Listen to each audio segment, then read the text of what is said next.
Hello, in this video we will discuss about the epigenetic modification of histone protein. So what is the histone protein? Basically, histone protein present in the chromosome is used for the DNA regulation. So remember, here is a cell which that contain nucleus, cytoplasm and the nuclear membrane and the cell membrane. And this inside of the nucleus contain genetic material is known as genome, and it is in the form of chromosome. So the chromosome, basically, let's begin to understand the chromosome and what is the component of chromosome. So the chromosome is the thickness of the chromosome is 1400 nanometer, and in this way it contain a 60% histone protein while the 40% DNA. So this is the sister chromatids are present. So this is the centromere. Centromere is the central part of the chromosome, is used for the DNA replication as well as the cell division. So this is the thickness of the condensed chromatin supercoiled are present in the chromosome 700 nanometer to 300 nanometer thickness, while their thickness of the histone protein here is, you can understand, this is a chromatin fiber of packed nucleosome. Thickness is 30 nanometer, and this is known as the nucleosomes, which that is the more than one nucleosomes are present. So the single is the nucleosome. So this is the DNA thread which that is wrapping around the histone protein. Let's begin to understand here. This is the beads on a string form of chromatin. This chromatin is the black color thread, which that also the histone tail are present. So remember, the histone protein is the 8 unit is known as octamer. So this beads on a string form of chromatin. This is the nucleosomes, and this is the core histone dimers. Basically, it's the 2x 2 into histone protein A and B, and the 2 histone 3 and 4. So that is why octamer.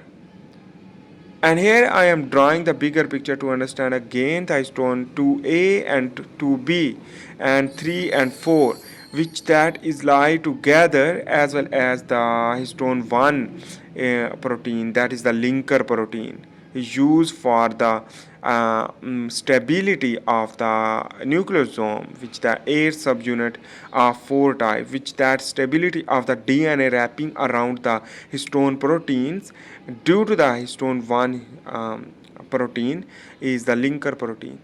So this is the DNA. DNA is contain a double-stranded DNA helical structure, which that's contain anti-parallel 5 prime to 3 prime direction, and the other strand is the 5 prime to 3 prime direction.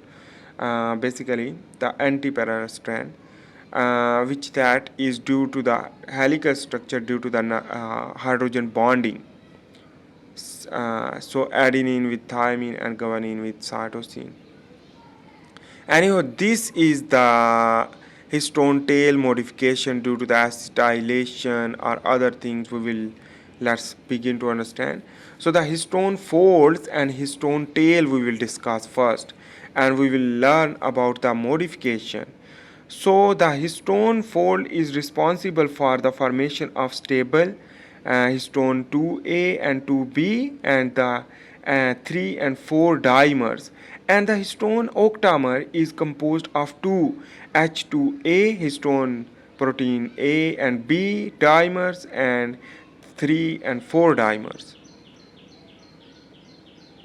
So that is why the basically the dimeric formation, always the histone 2A will bind with the histone 2B and 3 bind with the 4. So that is the octamer, the 8 subunit. And here is the tail, which that is able to modify, and here is the N terminus, which that is the negative. So that is why the DNA contain negative charge is the stability, and wrapping around the histone protein is possible. So the histone tail are known to play an important role in nucleosome dynamics and thus in gene expression and transcription. So that is why the histone tail is very important for the gene expression when the dewinding of the DNA will lead to transcribe the messenger RNA to synthesis of protein. So the epigenetic modification of histone modification is important for euchromatin work. Euchromatin mean the active chromatin and express when the heterochromatin silence throughout the life. So the heterochromatin silencing is due to the histone protein modification through a tail modification of the histone protein. So it will not unwind the DNA, so the transcription and translation will be impossible. So if no mutation occurs for harmful gene activation, while the beneficial gene can be activated with the passage of time during the exercise, the muscle growth will be due to the activation of new gene also. So the histone modification can be divided into the ubiquitylation, acetylation, and methylation. The methyl group can be added and acetyl group can be added, and phosphorylation. So let's begin to one by one understand the ubiquitylation plays a critical role in the regulation of several processes within the nucleus. For example, the maintenance of genome stability and transcriptional regulation. So that is why the ubiquitylation is important for the transcriptional regulation. For example, the ubiquitylation will bind the regulation of the transcriptional factors bind with the DNA. So the acetylation means the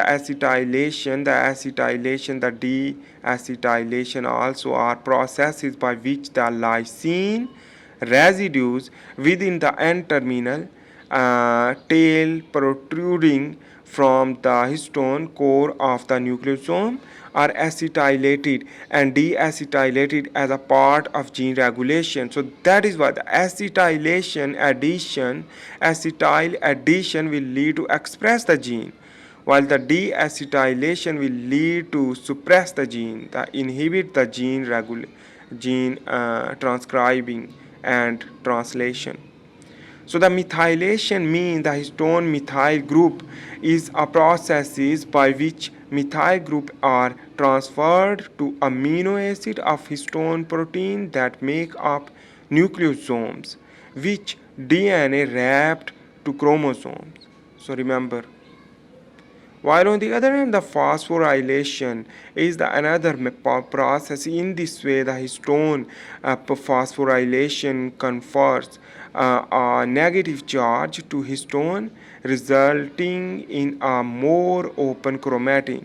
So the negative charge will lead to more open chromatin, and the conformation the gene express, DNA damage repair, and chromatin remodeling.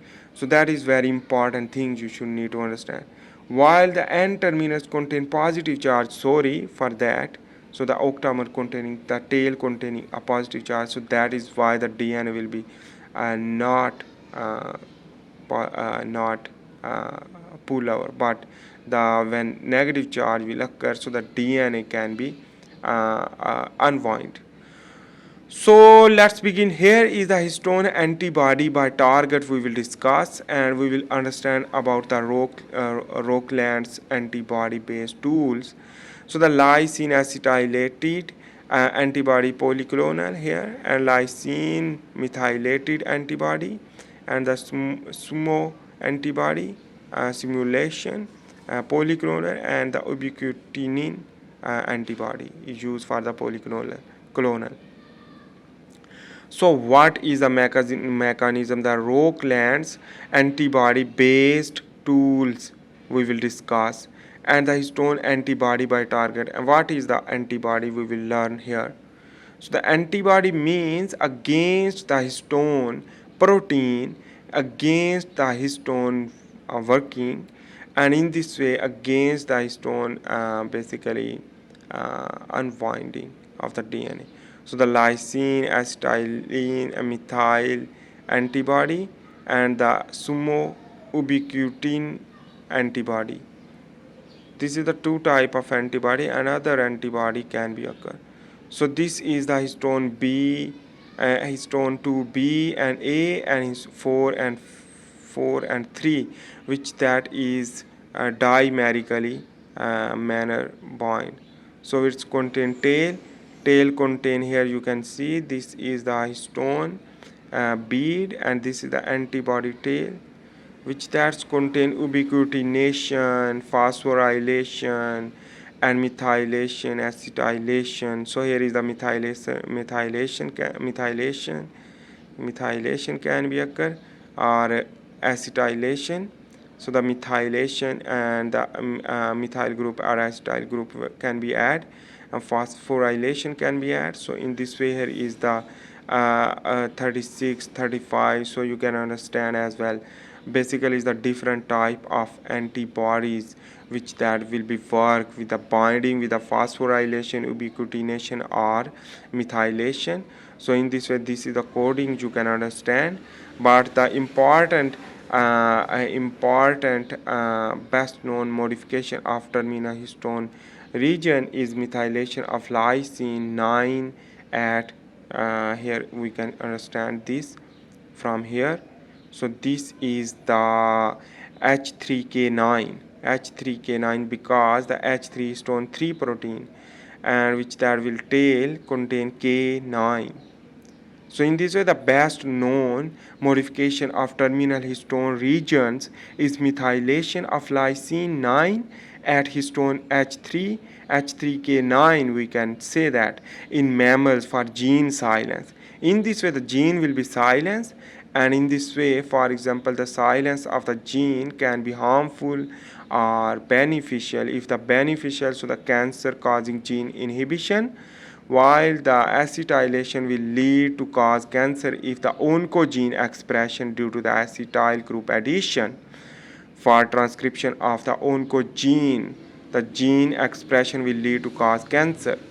So in this way, the inhibition of the cancer, because the already gene are present in our DNA, which can be silenced due to the methyl group addition, while the acetyl group can be added, will lead to express, and after this expression of that genes basically will lead to cause cancer, the oncogenes activation.